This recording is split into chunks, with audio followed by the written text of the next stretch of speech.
कभी सोचा है अगर आपको आपकी ही कंपनी से निकल दिया जाए तो आप क्या करेंगे? टूट जाएंगे या फिर खुद को दोबारा बनाएंगे? आज की कहानी एक ऐसे इंसान की है जिसे उसकी ही बनाई हुई कंपनी से निकाल दिया गया, लेकिन उसने हार नहीं मानी। उसने दुनिया को दिखाया कि फेलियर एंड नहीं होता, रीइन्वेंशन की शुरुआत होती है। ये कहानी है स्टीव जॉब्स की। नमस्कार दोस्तों, आप देख रहे हैं कृपाकर टॉक्स। आज हम जानेंगे एक ऐसी इंस्पायरिंग स्टोरी जो आपको सिखाएगी कि जब जिंदगी आपको गिराती है तब आप कैसे दोबारा उठ सकते हैं। 1976 में एक छोटे से गैराज में एक यंग लड़का अपने दोस्त के साथ मिलकर कंप्यूटर्स बना रहा था।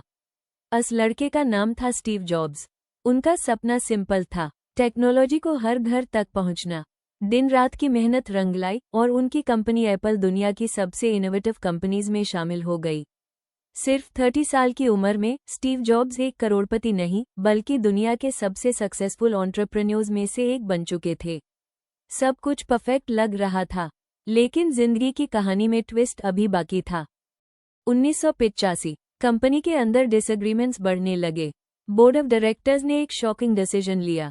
स्टीव जॉब्स को उन्हीं की बनाई हुई कंपनी एप्पल से निकाल दिया गया।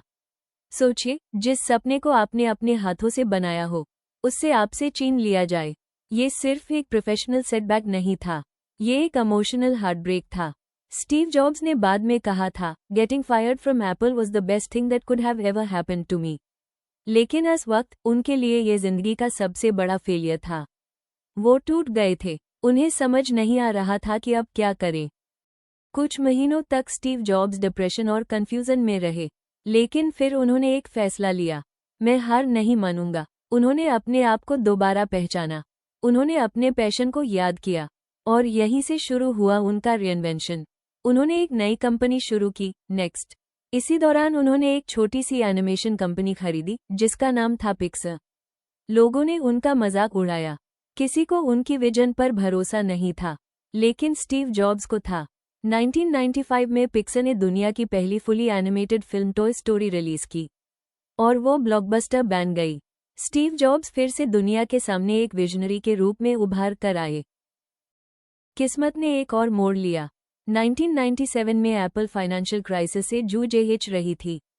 कंपनी को बचाने के लिए उससे स्टीव जॉब्स की जरूरत थी। आयरनी देखिए, जिसे कभी एप्पल से निकाल दिया गया था, आज उसी को एप्पल को बचाने के लिए वापस बुलाया गया। स्टीव जॉब्स ने वापस आकर एप्पल को रीइन्वेंट कर दिया। उन्होंने दुनिया को दिए आईमैक, आईपॉड, आईफोन, आईपैड। इन इनोवेशंस ने टेक्नोलॉजी की दुनिया को हमेशा के लिए बदल दिया। एप्पल दुनिया की सबसे वैल्यूएबल कंपनीज में से एक बन गई। ये सिर्फ कमबैक नहीं था, यह हिस्ट्री का सबसे पावरफुल रीइन्वेंशन था। दोस्तों, स्टीव जॉब्स की कहानी हमें ये सिखाती है, फेलियर आपको खत्म नहीं करता, वो आपको नया बनाता है। कभी कभी जिंदगी आपको गिराती है ताकि आप और ज्यादा मजबूत बन सके। जब सब कुछ खत्म लगता है, वहीं से एक नई शुरुआत होती है। उनके शब्दों में, स्टे हंग्री, स्टे फुलिश, मतलब सीखते रहो, सपने देखते रहो और कभी रुकना मत। अगर आप अपनी लाइफ में किसी फेलियर का सामना कर रहे हैं तो याद रखिए, आज का फेलियर कल की सक्सेस की कहानी बन सकता है। हर गिरना एक नई उड़ान की तैयारी होती है। अगर आपको यह इंस्पायरिंग स्टोरी पसंद आए हो तो वीडियो को लाइक करें, शेयर करें और सब्सक्राइब करें कृपाकर टॉक्स को। कमेंट करके जरूर बताएं आपने अपनी लाइफ में कौन सी फेलियर से क्या सीखा। मैं हूं कृपाकर, मिलता हूं आपसे अगले वीडियो में। तब तक याद रखिए, failure is not the opposite of success, it is a part of success. धन्यवाद।